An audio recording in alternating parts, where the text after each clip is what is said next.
In our family, everything has always revolved around business. Money, connections, deals, that was the main thing. My father believed that success was the most important thing. Today was his 60th birthday. The hall was full of guests, bankers, partners, old friends of the family. Everyone was laughing, drinking, discussing business. In life, My father began, you need to be able to distribute roles. One son is the heir, the successor to the business, the support, and the second, a backup option, just in case. The guests laughed. I stood there, looking at the glass, while he handed the folder to Alex. The new manager of the family business. My brother was beaming, and I just stood there in the shadows, something slowly breaking inside me. But let's rewind a little. My name is Nick. I'm the eldest son, but I've always been the wrong one. My younger brother Alex is the star of the family, athletic, charming, successful. Mom called him our golden boy. Dad was the heir to the business. And me? I was the one who had to help behind the scenes, fill out paperwork, solve problems, fix things that broke. No one asked my opinion, ever. That evening, when everyone raised a toast to my father's health, he stood up and smiling announced, Today I have an important announcement to make. Alex is the new manager of our business. He is ready for this, and I am proud of him. Family is the future, and we're putting it in good hands. A roar of applause. And me?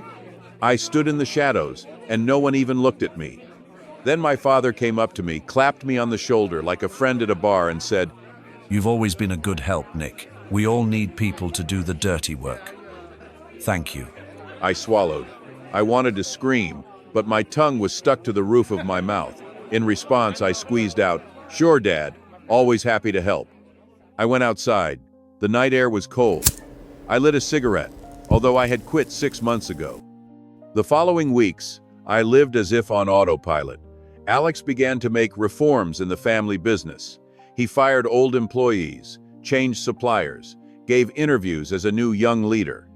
I warned him that this was impossible, that he was destroying what we had built for years. But he only laughed, calling me a fool. My father supported him. I was becoming superfluous even in my own home. One evening, late, my father called me into his office. His voice was icy.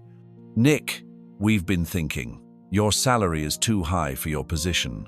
We've revised the budget. You'll have to leave. I looked at him. There was no regret in his eyes, only calculation. We have a family, Dad. Do you really want to do this? Family is a business, Nick, and you are no longer part of the business.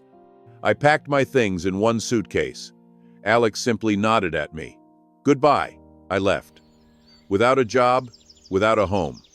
I rented a tiny room on the outskirts. I worked as a loader at night, worked part-time on a construction site during the day. My hands were calloused, my back ached, but I felt truly free. I started meeting people who had previously just waved at me, old clients, suppliers, workers Alex had fired. And I realized they trusted me, not him. They knew that I was the one who kept everything afloat. I started helping them, first with advice, then I began to connect them with each other, arrange small deals. I did not make a plan for revenge. I just did what I knew how to do, work. But rumors spread quickly. People began to leave my father and Alex's business. They lost a big client, then another. Their company was falling apart at the seams. My father tried to meet with me.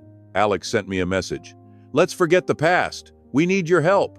I deleted it without even reading it to the end. That evening, I stood by the window, holding a contract with a new partner, a former client who believed in me when everyone else had turned away. I smiled, for the first time in a long time, truly.